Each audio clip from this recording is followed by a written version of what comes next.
Once you practice being compassionate, once you practice being more humble, once you practice being successful, once you apply all these concepts, you begin to teach your body chemically or emotionally to understand what your mind is intellectually understood. So we could say knowledge is for the mind and experiences for the body. And when you do it right, you get to embody knowledge and it becomes the truth.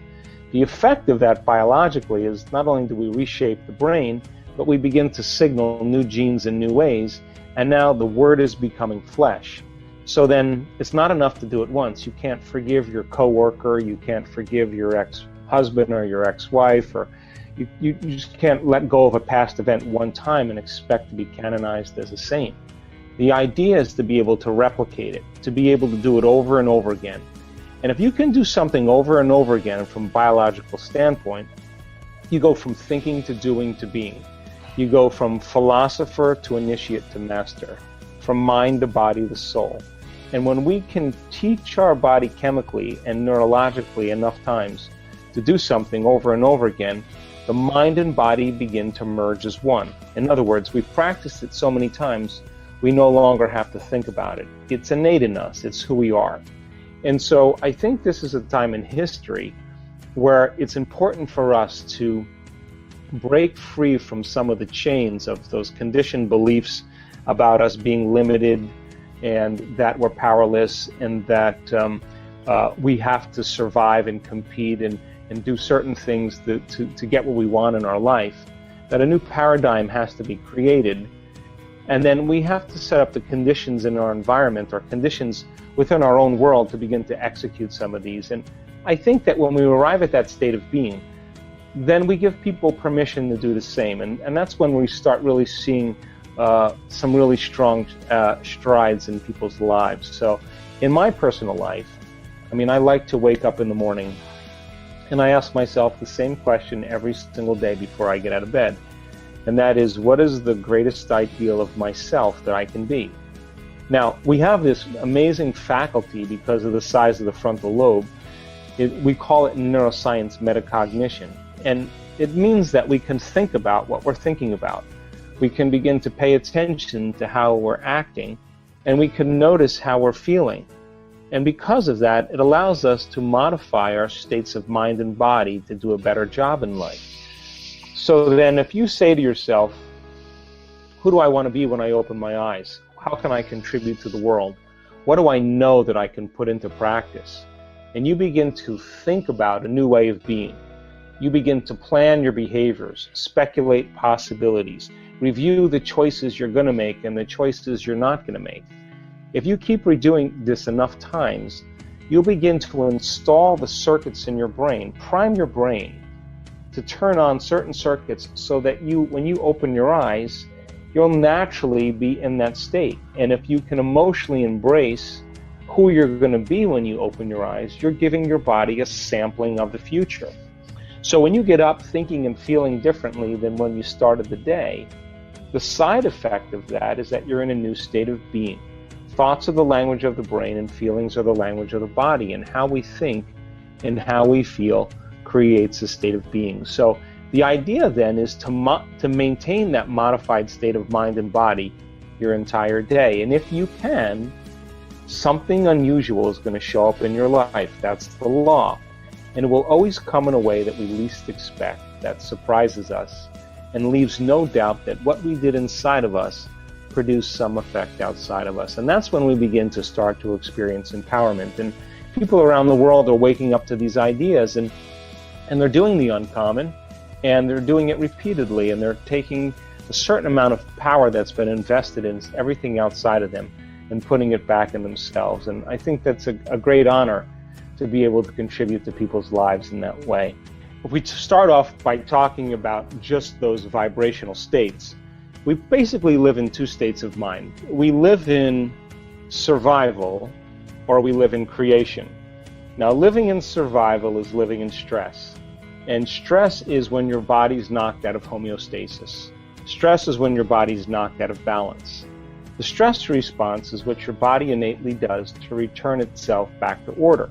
So you have different types of stressors. You have physical stress like injury, trauma, accidents, falls. You have chemical stress like vexes and blood sugar levels and hormones and hangovers. And then you have emotional stress, family tragedies, second mortgages, single parenting, finances. And every one of those things begin to knock the brain and body out of balance, because when we perceive a threat or a stress in our external world, we turn on a nervous system called the fight or flight nervous system, and we mobilize enormous amounts of energy to prepare us for some event in our external world. Now, the problem with that is that all organisms in nature can tolerate short-term stress. Zebra gets chased by a lion, you're driving down the road in your car, you get cut off, the hormones of stress turn on, but 15-20 minutes later, you adapt and your body returns back to balance and you go to work, or the zebra goes back to grazing and the event is over. Human beings are a little different because we can turn on that stress response just by thought alone. We can begin to think about some future worst case scenario in our life. And out of the infinite potentials in the quantum field, we're selecting the worst possible future based on the memory of the past. And that limited imagination and preparing ourselves for the event and bracing ourselves for that outcome begins to knock the body out of physiological balance just by thought alone. In other words, the body, as the unconscious mind, begins to believe it's in that future event in the present moment, and we begin to create the stress response just by thought alone. We could also unfold a past bitter memory that's tattooed in the recesses of our gray matter. We can revisit that event over and over again, and we can produce the same chemistry in the brain and body as if the event occurred. Now, it's the redundancy of that process that begins to condition the body emotionally to become the mind. And when the body becomes the mind, that's called a habit. So 95% of who we are by the time we're 35 years old is a set of memorized behaviors, emotional reactions, beliefs, perceptions, attitudes that function just like a subconscious computer program. So then the emotions of anger, aggression, frustration, hatred, judgment, fear, anxiety, insecurity, unworthiness, guilt, shame, sadness, pain, they're all derived from the hormones of stress. And 70% of the time or more, most people live in those emotional states. So when we're living by those emotional states, those chemicals endorse the ego to become selfish, self-involved, self-centered, self-indulgent, self-important, self-aggrandizing, self-pity. It's all about the self. Now, in survival, whether you're a frog or a feline, or whether you're a human being, whether you're a lizard, when those chemicals are turned on, it's all about taking care of the body. So then, the moment we turn on the stress response, if we turn on the stress response and we can't turn it off, now we're headed for disease, because no organism can tolerate living in emergency mode for extended periods of time. So as we mobilize all this energy for our external environment, there's no energy in our internal environment for growth and repair. So then the organism is always looking in the external environment to determine what's going to be a threat, always concerned about its body and how it has to take care of it, and it's always concerned about time. How much time do I have to get there? The body, the environment, and time. Now, when you and I live by the hormones of stress, the very fact that we're releasing all these chemicals, by paying all of our attention on the external environment, we focus on objects and things, and we believe that the outer world is more real than the inner world, and this is where we start to feel separation. Now, why do we feel separation?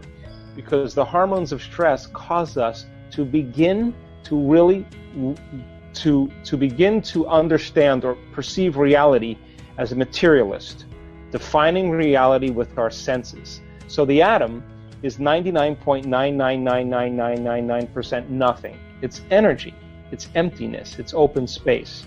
It's 0.0000001% particle. And when we're living by the hormones of stress, we're focusing on the particle instead of on possibility. And this is where we get in trouble, because when we get to this point and we experience that level of separation, We always try to force and control.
Outcomes in our life because we are matter trying to change matter.